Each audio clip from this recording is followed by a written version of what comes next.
عباده الطاهرين أما بعد فأعوذ بالله من الشيطان الرجيم بسم الله الرحمن الرحيم الذي خلق الموت والحياة ليبلوكم أيكم أحسن عملا صدق الله العظيم. آگے توحید کے متوالوں قرآن کریم کی فداکاروں شمع رسالت کے پروانوں غوث و خواجہ و حسنین کلمہ کے چاہنے والوں، آئیے کچھ کہنے اور سننے سے پہلے ہماری اور آپ کی ساری کائنات کے مرکز عقیدت، مکے کے سردار، مدینے کے تاجدار، اللہ کے حبیب، انبیاء کے خطیب، ہم گردوں کو اٹھانے والے، موتوں کی جھولی کو دامن مراد سے بھرنے والے، ٹوٹے ہوئے دلوں کو جوڑنے والے، بے سہاروں کو سہارا دینے والے، امت کے گناہ جب جب یاد آتے ہیں تو راتوں کو اٹھ کر رو رو کر اللہ کو منانے والے،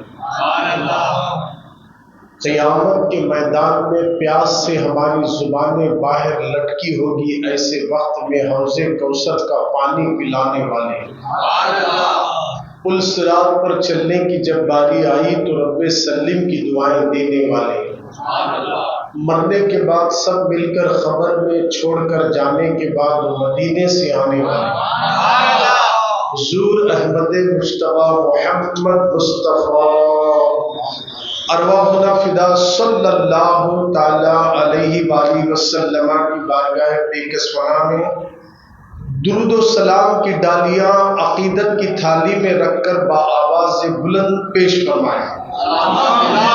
اللہم صلی علی سیدنا مولانا محمد طب القلوب و دوائیہا وعافیت الابدان و شفائیہا ونور الابصار و ضیائیہا وعلی آلہ وصحبہ وسلم صلاۃ و سلام علیک یا رسول اللہ۔ ایک بار اور عشق میں ڈوب کر بآواز بلند پاک اللہم صلی علی سیدنا مولانا محمد طب القلوب و دوائیہا وعافیت الابدان و شفائیہا ونور الابصار و ضیائیہا وعلی آلہ وصحبہ وسلم صلاۃ و سلام علیک یا نبی اللہ۔ ایک بار اور عشق میں ڈوب کر درود شریف پڑھیں۔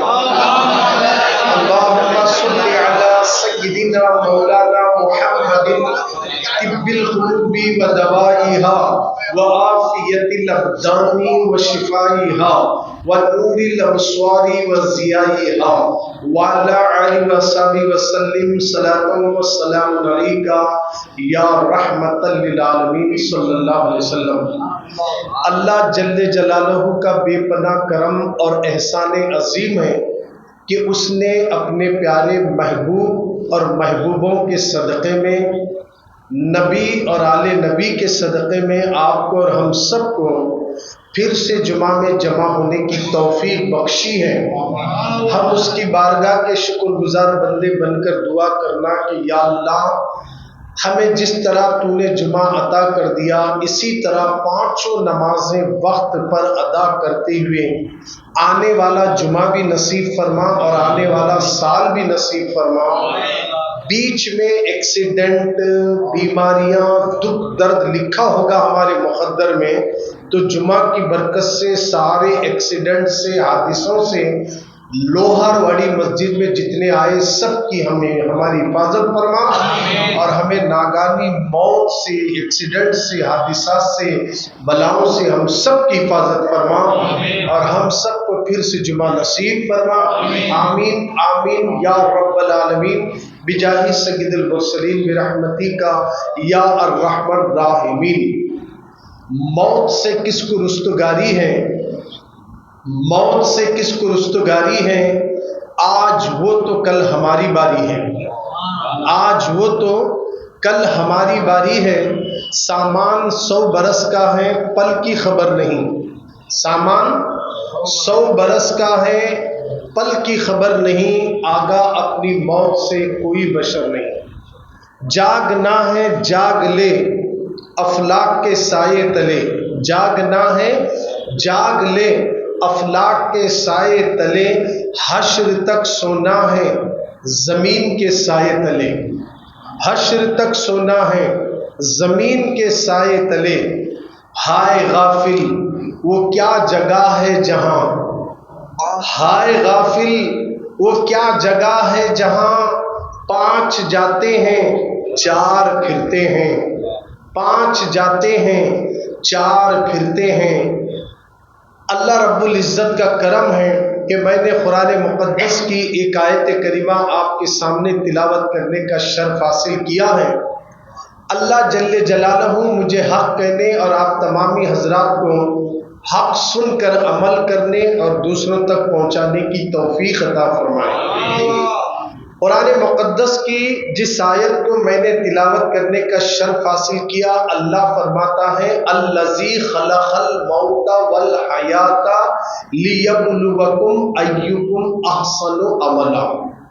موت اور زندگی کو پیدا کرنے کا مقصد قرآن کی اس آیت میں اللہ نے یوں بتایا، موت اور زندگی کو پیدا کرنے کا مقصد یہ ہے کہ دیکھیں ہم تم میں سے کون زیادہ اچھے کام کرنے والا ہے، نیک عمل کرنے والا ہے، کون زیادہ نیک عمل کرنے والا ہے۔ موت اور زندگی کو اس لیے پیدا کیا تاکہ دیکھیں ہم کہ تم میں سے کون زیادہ اچھے کام کرنے والا ہے۔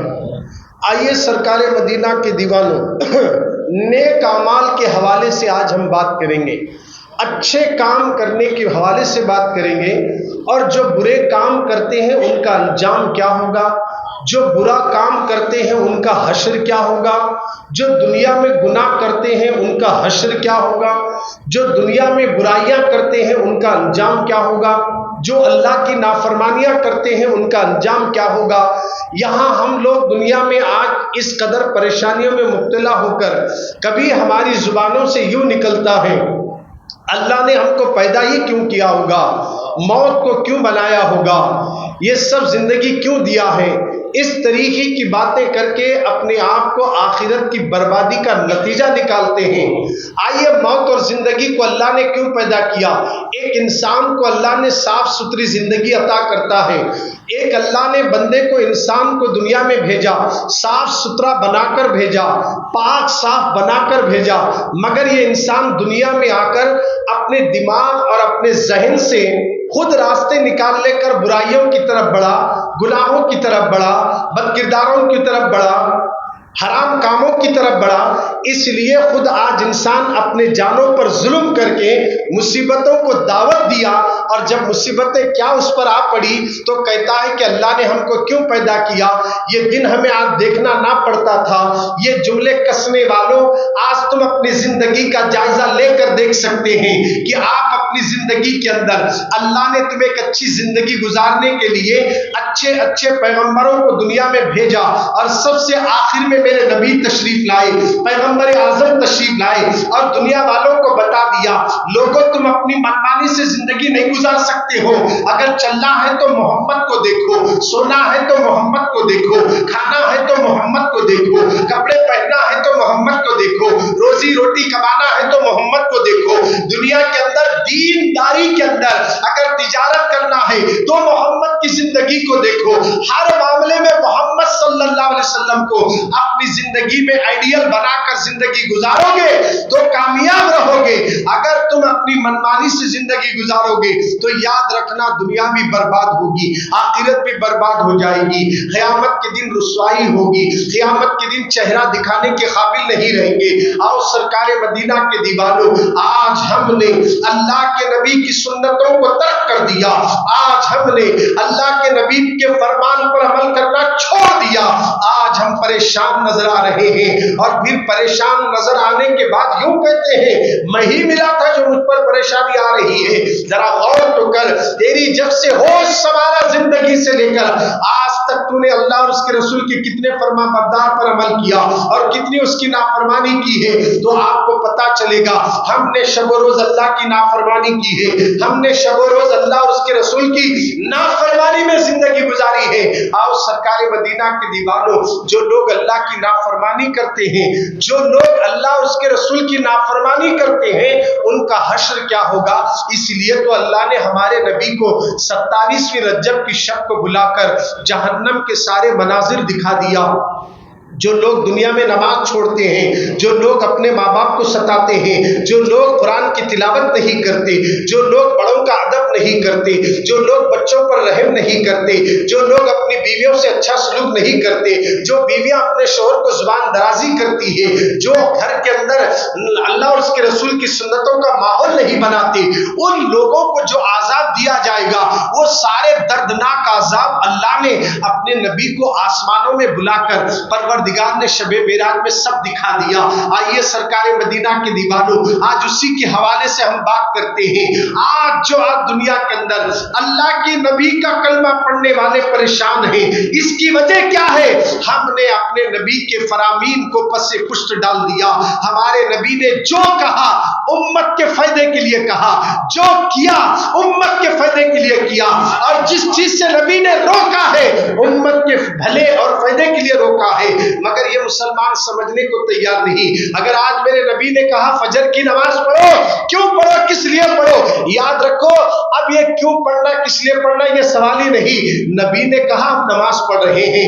اگر یہ ذہن میں بٹھا لے تو فجر کی نماز کی جتنی حکمتیں ہیں اور جتنے فائدے ہیں، سائنٹیفک اعتبار سے بھی لو اور دنیاوی اعتبار سے لو، اخروی اعتبار سے بھی لو، جتنے فائدے ہیں وہ فجر کی نماز پڑھنے والے کو مل ہی جاتے ہیں، مل ہی جاتے ہیں۔ جب میرے نبی نے کہا فجر پڑھو تو ہمیں چاہیے کہ اپنے بستر کو چھوڑ کر، اپنی نیند کی قربانی دے کر، سردی کی راتوں میں اگر اٹھ کر ہم مسجد کی طرف بڑھیں گے تو پھر اس کے فائدے ہم نہیں، ہمارا رب تمہیں عطا فرمانے والا ہے۔ ہم نے اللہ کی نافرمانیاں بہت کر لی، ہم نے رسول اللہ کے فرامین پر عمل نہیں کیا، اس کا انجام کیا ہوگا؟ اللہ اکبر۔ آئیے سرکار مدینہ کے دیوانوں، حافظ شمس الدین ذہیبی رحمت اللہ تعالی علیہ اپنی کتاب میں لکھتے ہیں الکبائر کے اندر، اس حدیث پاک کو نقل کرتے ہیں۔ انہوں نے لکھا کہ فرماتے ہیں ایک مرتبہ مولا علی شیر خدا حیدر کرار کرم اللہ تعالی وجہ الکریم اور سیدہ طیبہ طاہرہ خاتون جنت فاطمہ رضی اللہ تعالیٰ عنہ، یہ دونوں مل کر حضور کے گھر پہنچے۔ جیسے آپ گھر میں داخل ہوئے تو کیا دیکھتے ہیں کہ سرکار مصلی پر بیٹھے ہیں، آنکھوں سے آنسو روا ہیں، حضور رو رہے ہیں، سرکار کی آنکھوں سے آنسو نکلے ہیں۔ خاتون جنت اور علی فرماتے ہیں ہم نے اپنے نبی کو روتا ہوا دیکھا، عرض کی یا رسول اللہ آپ کو کس وجہ سے رونا آیا، آپ کیوں رو رہے ہیں؟ آقا کریم فرماتے ہیں فاطمہ میں نے جہنم کے اندر اپنی امت کی عورتوں کو جہنم میں قسم قسم کے عذاب میں مبتلا دیکھا، جب مجھے وہ خیال آتا ہے تو میری امت یاد آتی ہے اور میری امت کی عورتوں کی ان سزاؤں کو یاد کر کے میں رو رہا ہوں۔ میری امت کا کیا حال ہوگا، میری امت کی عورتوں کا کیا حال ہوگا؟ خاتون جنت نے کہا بابا جان آپ کی امت کی عورتوں کو کون کون سے عذاب ہو رہے تھے، کون سا دردناک عذاب دیا جا رہا تھا جس کے تصور سے نبی رو رہے ہیں؟ اے میری قوم کے جوانوں ذرا غور تو کرو، ایک ماں اپنے بیٹے سے کتنی محبت کرتی ہے۔ اگر کوئی ماں اپنے بیٹے کو جیل کے سلاخوں کے پیچھے اور جیل کے اندر سخت ترین سزاؤں میں اگر ماں اپنے بیٹے کو مبتلا دیکھے تو اس ماں کا کلیجہ منہ کو آ جاتا ہے۔